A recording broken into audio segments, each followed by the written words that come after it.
In today's video, I'll be building two types of boats for the Roma. I've tried to find information on these boats, but I've been unable to find anything.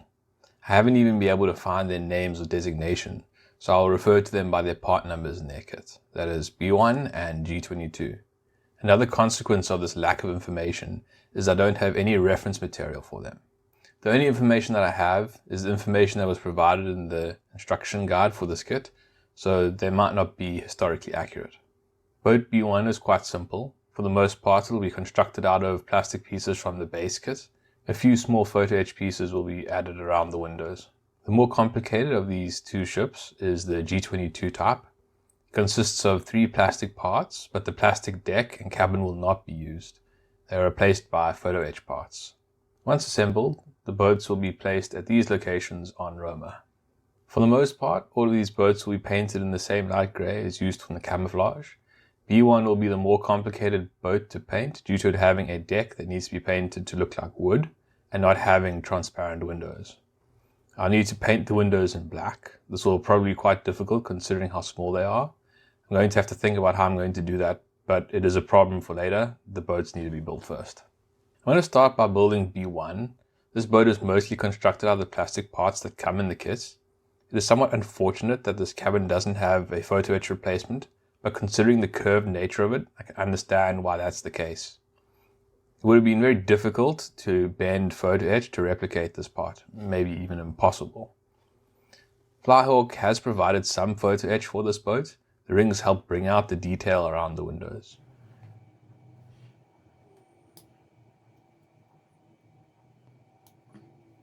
The majority of the work to prepare the plastic parts for these boats revolves around removing its connection points to the sprue. Fortunately, on the whole, for this part, the connection points are reasonably placed, so they're easy to remove with a file. There's a little bit of flashing around the edges, but it can easily be removed. The preparation is very easy for these parts.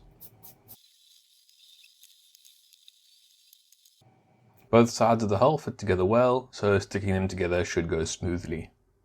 Moving on to boat G22. There are 3 of these boats that need to be constructed. This is a slightly smaller boat than B1. On this boat, the entire deck and cabin is replaced with photo etch parts. As with B1, the hull of these boats also needs to be cleaned up. For the most part, the connections are well placed. However, the connection point on the stern is a bit awkward. It is placed next to this raised waterline, which makes it a bit tricky to remove without also removing or dulling the waterline. By working it carefully with a file, I'm able to remove the excess plastic and preserve the detail. As with B1, the parts of the hull fit nicely together. Parts that fit together well are always welcome. It makes working with them much easier.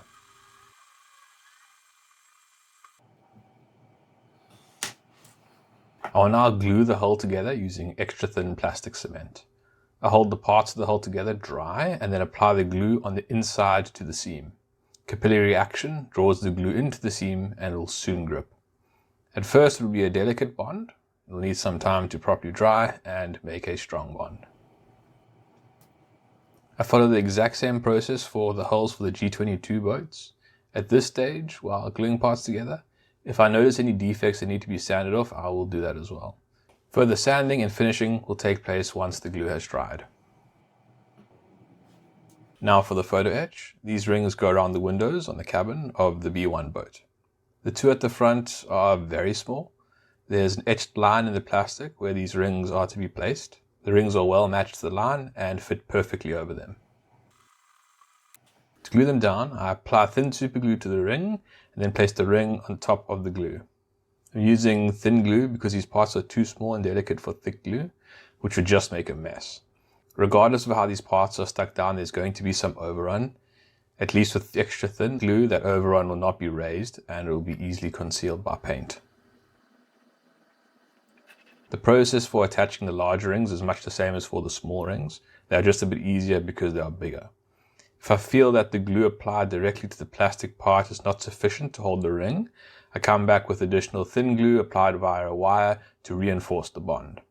Normally I prefer to bring parts into contact dry and then apply the glue, but these parts are too small for that to work. With all the rings attached, it adds a nice little bit of detail. Now for the photo etch for the G22 boats. This is more extensive than for the B1 boat since everything plastic above the hull is replaced.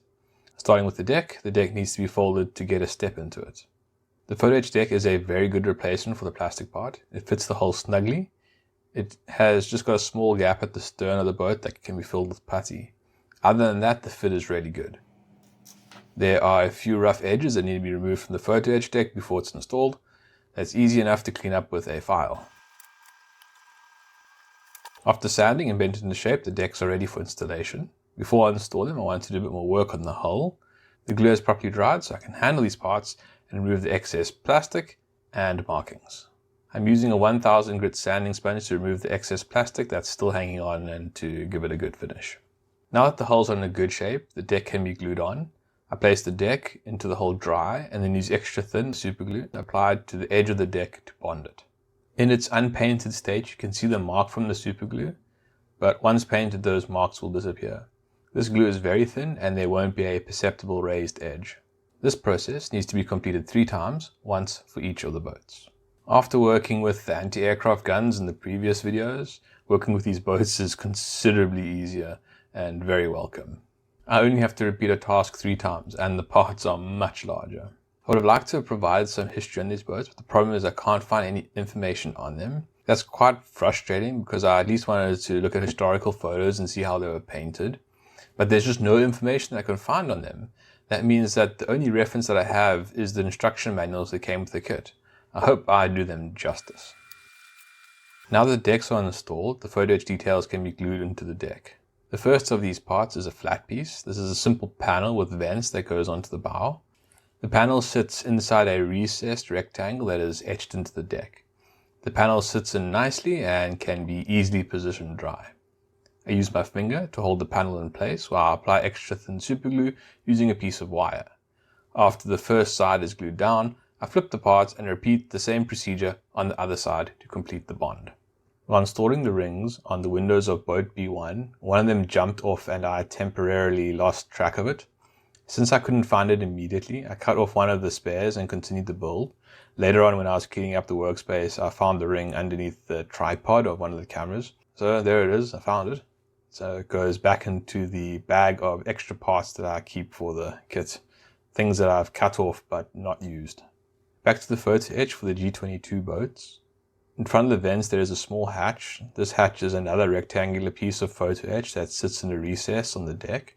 In a similar fashion to the previous panel, I place it on the deck dry and then use extra thin super glue to stick it in place. This is a smaller part, so it does make it a little bit more tricky because it's not as easy to hold, but the process is basically the same. Now for what is probably the trickiest part of this install. This little band goes on the tip of the bow and needs to be bent to match its profile. It has lines etched into it that assist with bending, which does make this process a bit easier. On this first piece, I need to figure out the best way to impart these curves.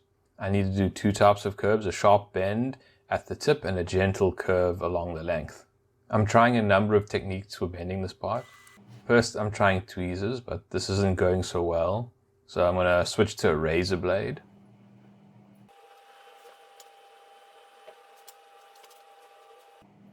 The razor blade is worse. I can't grip it properly. So as is so often the case with tricky pieces of photo-etch, I'll use the photo-etch folding tool. After all, it is designed to fold photo-etch. Through this trial and error, I discovered that it was best to bend the sharp bend first with the photo-etch folding tool and get a good crisp bend in the center, and then use a cylinder to curve the gentle curve that runs along the bow of the ship.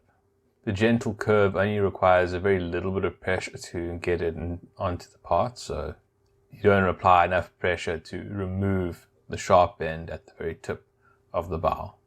Once bent into the appropriate shape, I place thick super glue on the bow of the boat and then glue the part to the bow. To reinforce the bond, I apply additional thin super glue to the part with a wire. The canopy is a single, fairly large piece of photo-etch with a delicate piece that wraps around the stern of the boat. Folding is quite simple despite the complicated shape. I fold the panels into their correct position dry, Then apply extra thin superglue to the inside of the part on the seam. The bar that needs to be bent to the back of the structure is quite delicate, but once it is glued onto the deck it will be strong enough. After a quick test, I can see this is going to fit together nicely, so I'm now happy to repeat this process for the remaining canopies. While the canopies dry, the superglue will be a little bit sticky, so I prefer not to handle them immediately. I'll work on attaching the aft hatch while they dry. This comes in the form of a simple box with an open bottom. Folding them is basic, and because of the small size, there's no need to use glue. Once stuck onto the ship, these parts will be plenty strong. As with the hatches at the front, there's a small recess etched into the deck for the hatch to sit in. I place the hatch in the recess dry and then hold it in place with my finger. Extra thin superglue is applied with a wire to glue it in place.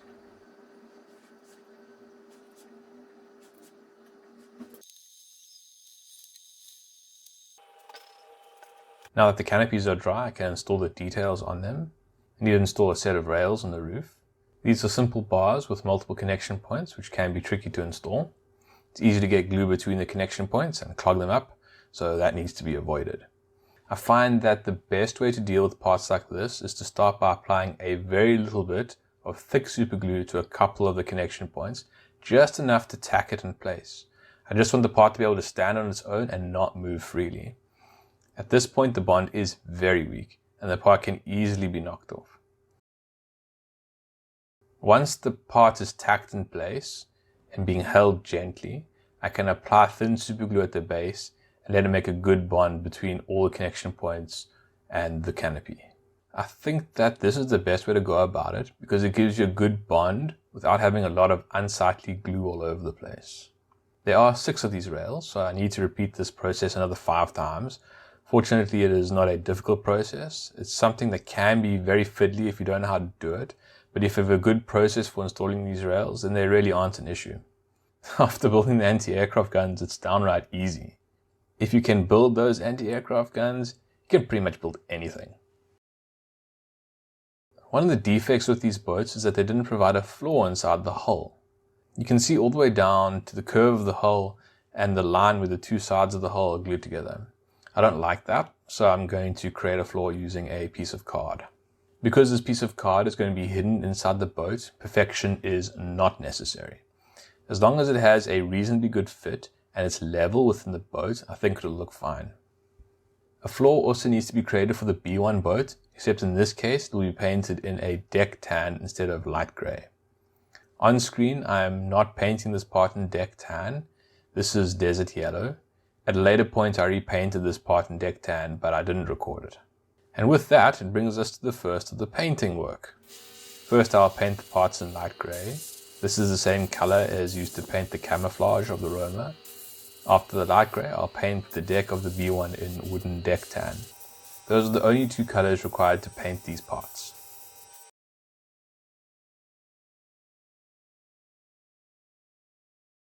The painting of the G22 boats is the simpler of the 2 types of boats today. They're only painted in 1 color, light grey. The reason why I had not glued the canopy onto the deck at this stage is because I want to paint the inside of the canopy in light grey. I didn't want them to be showing off glints of unpainted metal from the inside. After painting the inside, I'll flip them over and paint the exterior.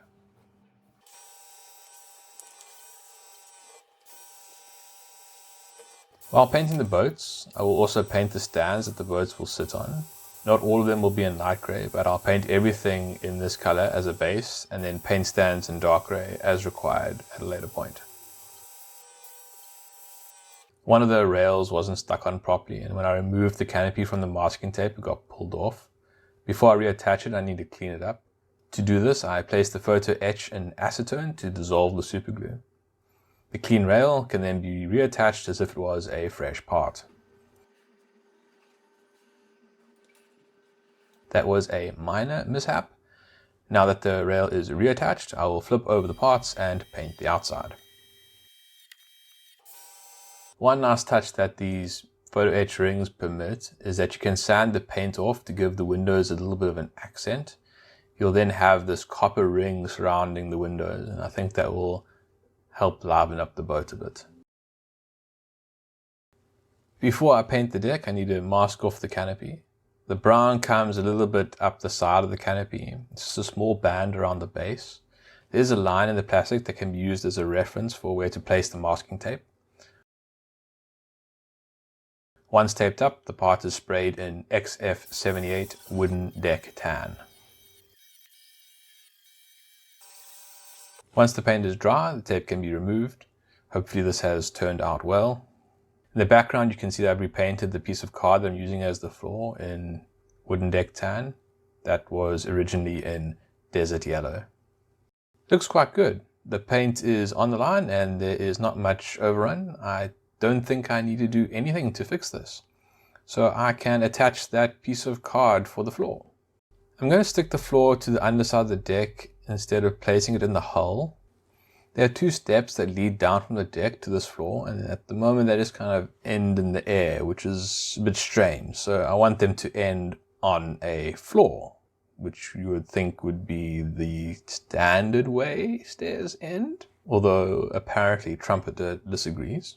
When attaching the floor, my primary consideration is to ensure that the card does not run all the way to the edge of the deck.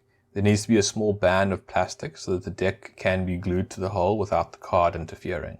To glue the floor to the base of the canopy, I'm using extra thick super glue. I think that looks pretty good, certainly much better than having a hole and a set of steps that end in the air. With the floor in place, the deck can now be attached to the hull. I'm going to use extra thin plastic cement for this. Instead of placing the deck on the hull dry, I'm going to paint the inside of the hull with the glue and then drop the deck into place. I'm doing it this way to avoid having to put glue directly onto the paintwork. The glue will dissolve the paint, so if I can avoid applying it to paint, I will. This is probably not going to be as strong a bond as it could be, but I suspect it'll be more than strong enough. The canopies for the G22 boats can now be attached. To attach them, I first apply thick super glue to the step in the deck and use that to tack the canopy in place. With the front secure, I pick up extra thin super glue and I apply it after the canopy where it touches the deck. The thin glue will be drawn forward by a capillary action and create a strong bond.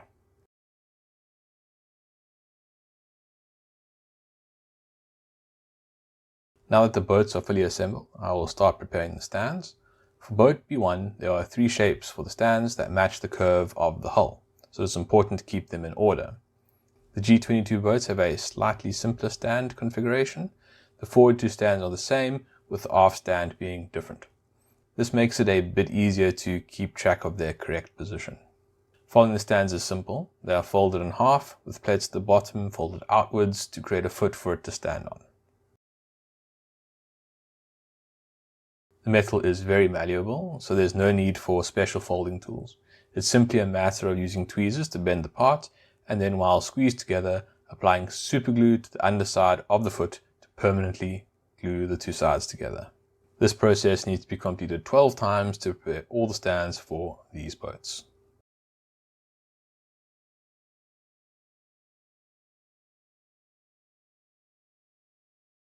After bending the stands, there are a few more scuffs that require touch-up.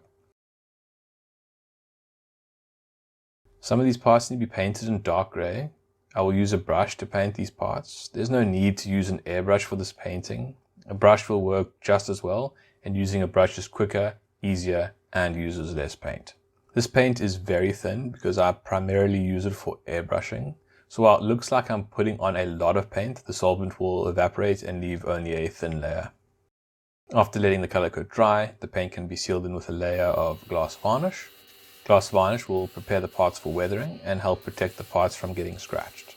Varnish has a much harder finish than regular paint, and the smooth finish will assist the paint in flowing towards the detail.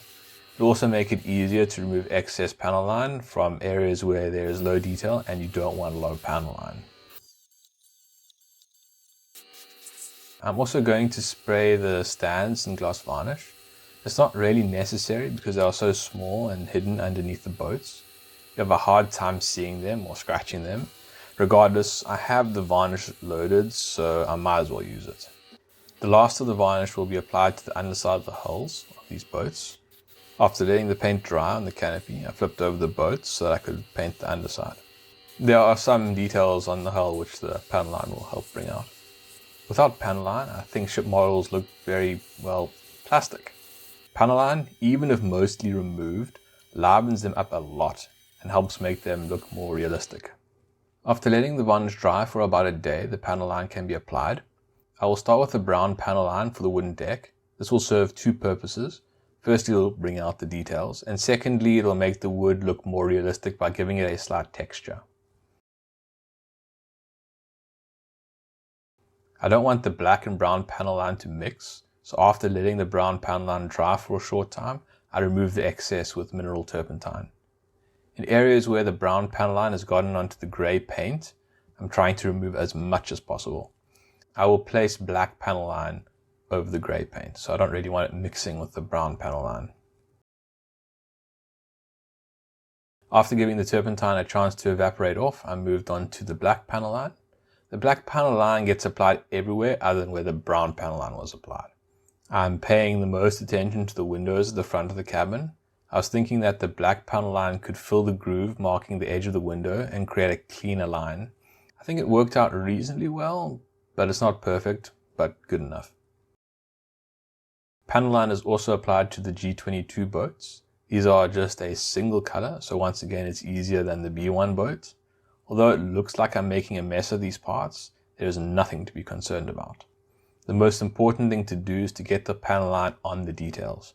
Because of the gloss varnish, all the excess panel line can be removed very easily. This is a very safe process, assuming that you've used an acrylic varnish to cover the color coat properly. The only question is how much panel line you want in the part in the end, and that's really a personal choice. My personal choice is less is better than more.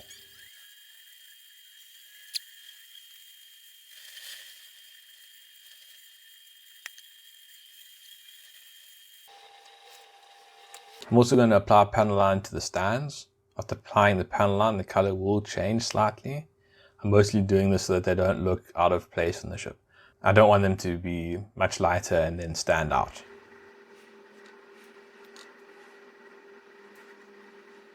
After giving the panel line around 10 minutes to dry, it can be removed. I'm using an old paintbrush wet with mineral turpentine to remove the excess. In less congested areas, I use a cotton bud instead of the paintbrush. I need to be careful around the windows at the front of the cabin. The panel line is helping to conceal the rough edges of the black paint that I applied earlier.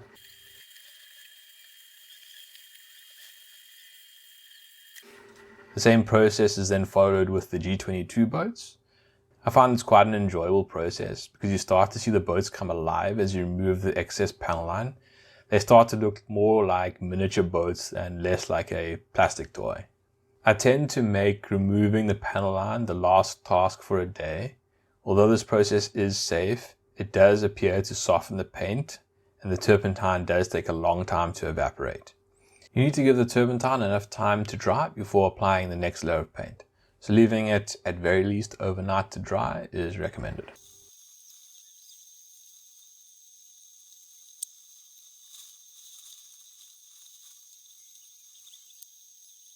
Once dry, the boats are ready for the matte coat. This is Mr. Color 182. It is the best matte coat that I've found. All other matte varnishes I've tried have more of a semi-gloss or satin finish. This matte coat really mattes it down well. The only downside is that it is very strong and easy to over apply, and then you create what I call a frosting effect. So if you do put on too much, you get the frosting, but fortunately that frosting is easy to fix. Simply load up Mr. Rapid Thinner directly into your airbrush and use it to moisten the affected paint. Rehydrating the paint will allow the matte varnish to flow, and that will remove the frosting effect.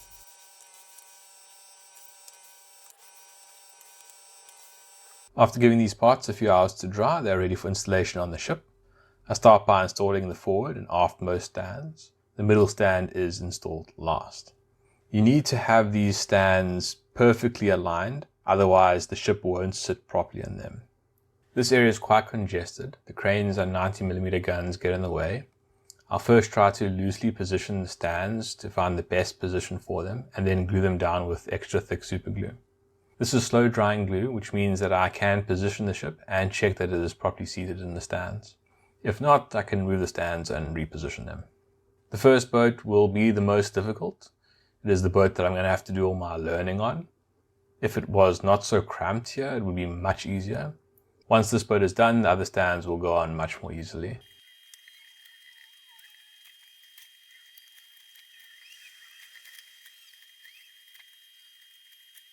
Everything needs to fit, and I'm battling to get it just right, so there's a lot of back and forwards while trying to maneuver the parts to find the best position. Once I find the best position on this side, I can more or less copy it for the other side, which is just a mirror image. Since these parts are moving quite a lot, I'm going to remove the middle stand and only stick it down once the glue for the forward and aft stands has dried.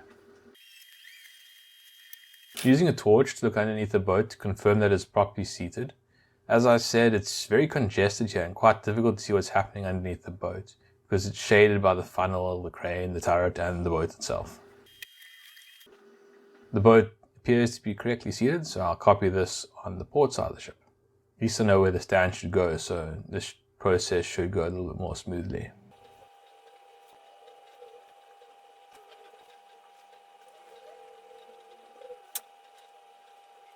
As with the stands on the starboard side, I'll do a test fit with the boat.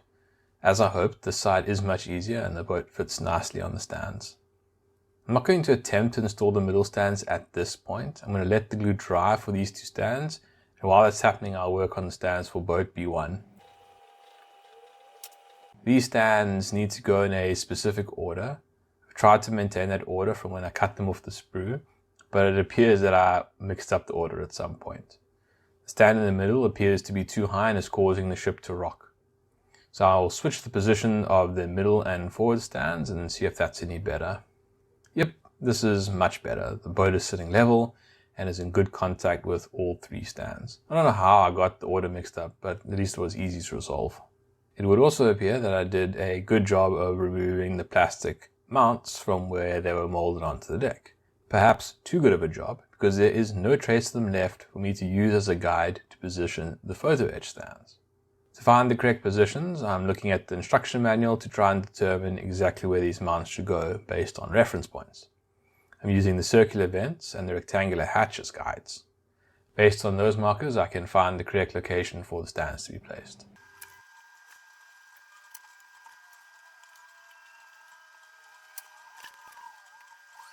Since there are no obvious markers as to where these parts should go, I'm going to place extra thick superglue on the base of the stands itself and then line it up with where it should be on the deck and drop it into what is hopefully the correct place. I'm starting with the aft stand. It should go opposite the circular vent. Now for the forward stand, which sits just forward of the rectangular hatch. Before the glue dries, I place the boat on the stand to check its fit. The boat is straight and sits well, so I'm happy with this. Working in an open area is so much easier, so I'll just complete this before going back to the boats near the funnel. Next is the middle stand, and I will follow the same process and try to place the stand centered between the forward and aft stands. Once again, I place the boat on the stand to check the fit, and I adjust the middle stand to ensure that the boat is properly seated and that the stands are properly lined up. By now, the glue on the stands next to the funnel will have dried properly, so I can install the center stand. In this case, since the position for the stand is known, I apply the glue to the deck instead of the stand. This way there is less chance of getting glue where it shouldn't be. Yet again, I place the boat on top of the stands to confirm that it is correctly seated. Since it is not seated correctly, I take the boat back off and reposition the middle stand. This time the boat is sitting correctly, so the stand is finally correctly positioned.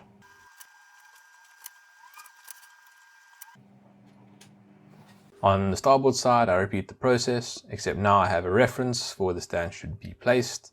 I place the boat in the stand to check the alignment, and fortunately it is good, so that is it for this boat. Now for the stands for the last boat that sits on the main deck. The aftmost stand for this boat needs to be painted in dark grey so that it matches the grey camouflage that it sits in front of. With small parts like this, you won't notice the difference between brush and airbrushed parts, so I'll just paint it with a paintbrush because it is so much quicker and easier. As I said before, it looks like I've applied a lot of paint, but this is very thin paint because I use it for airbrushing, and the excess solvent will evaporate and leave a good thin layer of paint behind. On the main deck, you can see where the plastic stands were that I removed from the deck when I was building Roma's hull. At this point, they're actually quite useful because they can be used as targets for the positioning of the stands. The stands will effectively sit on top of these markings and conceal them.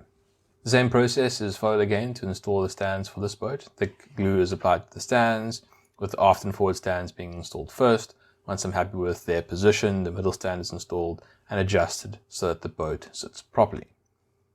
And with that, we come to the end of the video.